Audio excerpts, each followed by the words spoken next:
నా పేరు Sheikh Moinuddin, Congress party senior నాయకుడిని. ఈరోజు నిర్మలా సీతారామన్ గారు ప్రవేశపెట్టినటువంటి బడ్జెట్ చూస్తా ఉంటే మసిబూసి మారేడుకాయ చేసినట్టుగా ఉంది. కేవలం జిమ్మికులతో కాలం గడిపారు వాళ్ళు. ఏదో మా ప్రభుత్వం, ఎన్డీఏ ప్రభుత్వం స్త్రీల కోసం, యువకుల కోసం, రైతుల కోసం, రైతుల కూలీల కోసం పనిచేస్తున్న ఒక పెద్ద గొప్ప డ్రామా లాగా. ఇంతకంటే అబద్ధం ఇంకోటి ఉండదు. ఏనాడైతే యువతులు, బాక్సర్లు, సాక్షి మలిక్ లాంటి వాళ్ళు భారతదేశ బంగారు పథకాలు తెచ్చిన అమ్మాయిలను మా మీద అఘాత్యం జరిగింది, మా మీద అన్యాయం జరిగిందని పార్లమెంటు కూతవేటు దూరంలో కూర్చొని 2 నెలలు తపస్సు చేసి ఏడుస్తూ కూర్చుంటే వాళ్ళని అవమానపరిచారు, కానీ కనీసం వాళ్ళ గురించి పట్టించుకోలేదు. ఈరోజు మణిపూర్లో స్త్రీలను ఇళ్ల నుంచి లాక్కొని వచ్చి వాళ్లను రేప్ చేసి కాల్చి చంపేస్తే కనీసం ప్రధానమంత్రిగా ఉన్న నరేంద్ర మోడీ గారు స్పందించలేదు. ఇంతకంటే దౌర్భాగ్యం ఉంటుందా? స్త్రీల గురించి మాట్లాడే అధికారం ఆర్ఎస్ఎస్, బీజేపీకి వారి ఉన్నదా? బ్రిజ్భూషణ్ సింగ్ అఘాత్యాలు చేశారు ముస్లిం లేడీస్ పైన, అమ్మాయిల పైన అఘాత్యం చేశాడు. కుయ్యో మరో మాకు ఈ మెడల్స్ వద్దు, మేము పారేస్తాము, మాకు ఈ పథకాలు వద్దు అని ఏడ్చినా కూడా ప్రభుత్వం పట్టించుకోలేదు. ఇంటర్నేషనల్ మీడియా దాన్ని స్పందించిన తర్వాత ఆనాడు భారతదేశ ప్రభుత్వం స్పందిస్తుంది, భారతదేశ స్పోర్ట్ అథారిటీ ఆఫ్ ఇండియా స్పందిస్తుంది. ఇంతకంటే దౌర్భాగ్యం ఉంటుంది. వీళ్ళు రైతుల గురించి మాట్లాడారు. రైతులకు ఇంతవరకు ఎంఎస్పీ ఇవ్వలేదు. రైతుల మీద తెచ్చిన నల్ల చట్టాలు, ఈ నల్ల చట్టాలు మాకు వద్దు అని రేయమ్మగుళ్ళు చలిలో ఈ యొక్క రైతులు రోడ్ల మీద బైఠాయించి రోడ్ల మీద కూర్చుంటే దాదాపు 700 పైచులకు రైతులు మరణించారు. దానికి బాధ్యులు ప్రధాని నరేంద్ర మోడీ కాదా? ఎన్డీఏ ప్రభుత్వం కాదా? బీజేపీ ప్రభుత్వం కాదా? ఈ బీజేపీ నడిపించే ఆర్ఎస్ఎస్ కాదా?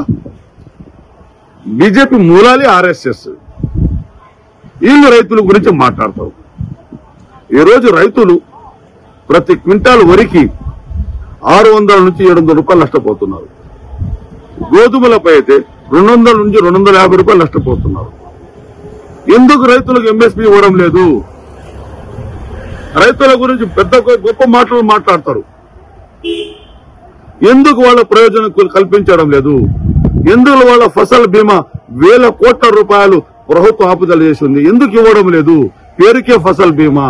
ఆ ఫసల్ బీమా పేరుతో అదాని, అంబానీలకు, వీళ్లకు, ఇన్సూరెన్స్ కంపెనీలకు లాభం చేకూర్చే దానికోసమే ఈ ఫసల్ బీమా యొక్క ఉద్దేశం, రైతుల కోసం కాదు.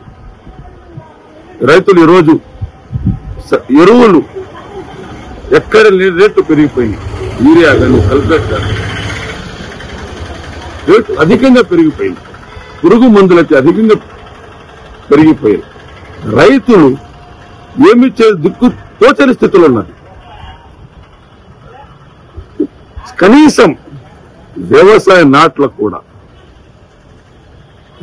నాట్లకు కూడా కూలీలు రమ్మంటే వచ్చే పరిస్థితి కనపడడం లేదు. ఎందుకంటే ఎవరొచ్చినా 500, 600, 700. ఒక ఎకరా సాగు చేయాలంటే కనీసం రైతుకు 25,000 ఖర్చు అవుతుంది. ఇప్పుడు ప్రస్తుతం చూసుకుంటే 30,000 రూపాయలు కూడా ఖర్చు అవుతాయి. పరిస్థితి కనపడుతుంది. అమ్మని పోయేటప్పుడు ఆ రేటు రావడం లేదు. ఎంఎస్ ఎందుకు? మీకు రైతుల పైన, బీజేపీకి, నరేంద్ర మోడీ గారికి రైతుల పైన అంత అభిమానం ఉంటే ఆ రైతులకు ఎందుకు సబ్సిడీ కల్పించడం లేదు? ఆ రైతులకు ఎంఎస్పీ ఎందుకు ప్రకటించడం లేదు? ఆ రైతులకు ఎంఎస్పీ ధర ఎందుకు ప్రకటించడం లేదు? మినిమం సపోర్ట్ ప్రైస్ రైతులకు ఎందుకు ఇవ్వడం లేదు అని కాంగ్రెస్ పార్టీ తరఫున ప్రశ్నిస్తుంది. కేవలం మాటలతో కడుపు నిండదు. మోడీ గారు మాట్లాడే ప్రతి మాట దుర్మార్గపు మాట మాట్లాడుతుంది. యువకులు అన్నారు, ఈరోజు యువతకు ప్రతి సంవత్సరం మా బీజేపీ ప్రభుత్వం వస్తే 2 కోట్ల ఉద్యోగాలు అన్నారు. ఇంతవరకు ఎంతమంది ఉద్యోగాలు ఇచ్చారో చెప్పాలి నరేంద్ర మోడీ గారు. నరేంద్ర మోడీ థియరీ అంటే లారీ డ్రైవర్ వాడికి ఉద్యోగం వచ్చేసినట్టే, రోడ్డు పైన ఇడ్లీలు అమ్ముకునేవాడికి ఉద్యోగం వచ్చేసినట్టే, రోడ్డు పైన ఓడలేసుకుని వచ్చేసినట్టే. ఇంత దుర్మార్గంగా ఎందుకంటే చదువుకోలేదు నరేంద్ర మోడీ గారు.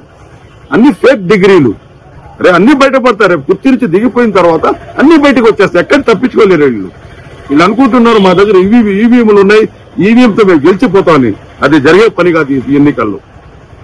ఈ ఎన్నికల్లో ఈవీఎంలు గెలవడం అనేది అసాధ్యమవుతుంది. వీళ్ళు ఎక్కడ తప్పించుకుని పోలేరు. ఈ రోజు రైతులకు రుణమాఫీ చేసేదానికి వీళ్ళ దగ్గర డబ్బులు లేవు. బడాబాబులకు రుణమాఫీ చేయడానికి 7.5 లక్షల కోట్ల రూపాయలు వీళ్ళు రుణమాఫీ చేశారు. ఎవరబ్బ సొత్తు అండి ఇది? ప్రజలు కష్టపడి కట్టిన ట్యాక్సెస్ ను మేము ప్రజల కోసమే తెచ్చిస్తామన్నారు. 7.5 లక్షల కోట్ల రూపాయలు ఏ విధంగా మీరు రుణమాఫీ చేశారు?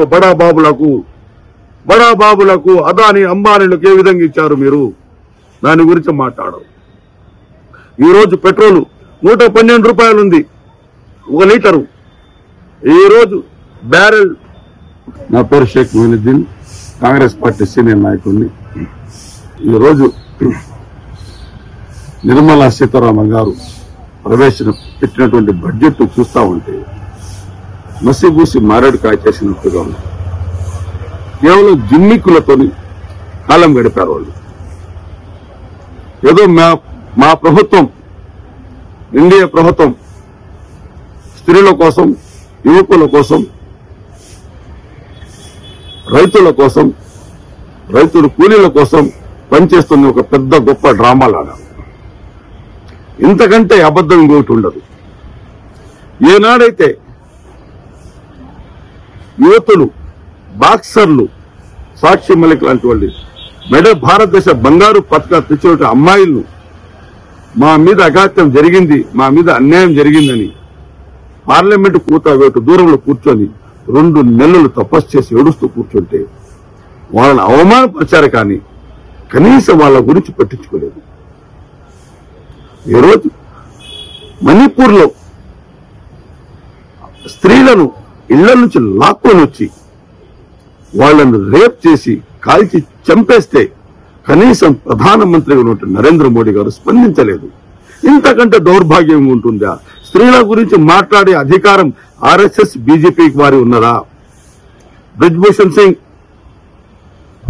అఘాత్యాలు చేశారు ముస్లిం లేడీస్ పైన, అమ్మాయిల పైన అఘాత్యం చేశాడు. కుయ్యో మరో మాకు ఈ మెడల్స్ వద్దు, మేము పారేస్తాము, మాకు ఈ పథకాలు వద్దు అని ఏడ్చినా కూడా ప్రభుత్వం పట్టించుకోలేదు. ఇంటర్నేషనల్ మీడియా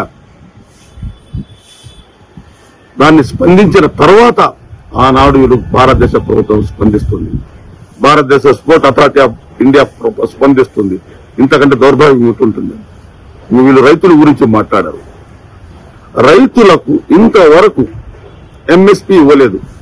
రైతుల మీద తెచ్చిన నల్ల చట్టాలు, ఈ నల్ల చట్టాలు మాకు వద్దు అని రేయమ్మగుళ్ళు చలిలో ఈ యొక్క రైతులు రోడ్ల మీద బైఠాయించి రోడ్ల మీద కూర్చుంటే దాదాపు 700 పైచులకు రైతులు మరణించారు. దానికి బాధ్యులు ప్రధాని నరేంద్ర మోడీ కాదా? ఎన్డీఏ ప్రభుత్వం కాదా? బీజేపీ ప్రభుత్వం కాదా? ఈ బీజేపీ నడిపించే ఆర్ఎస్ఎస్ కాదా? బీజేపీ మూలాలే ఆర్ఎస్ఎస్. వీళ్ళు రైతుల గురించి మాట్లాడతారు.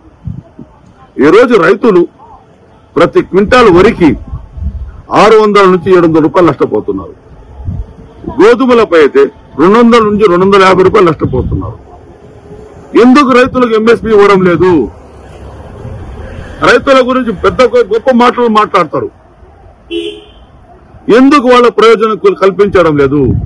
ఎందుకు వాళ్ళ ఫసల్ బీమా 1000 కోట్ల రూపాయలు ప్రభుత్వం ఆపుదల చేసింది, ఎందుకు ఇవ్వడం లేదు? పేరుకే ఫసల్ బీమా. ఆ ఫసల్ బీమా పేరుతో అదాని అంబానీలకు, వీళ్లకు, ఇన్సూరెన్స్ కంపెనీలకు లాభం చేకూర్చే దానికోసమే ఈ ఫసల్ బీమా యొక్క ఉద్దేశం, రైతుల కోసం కాదు.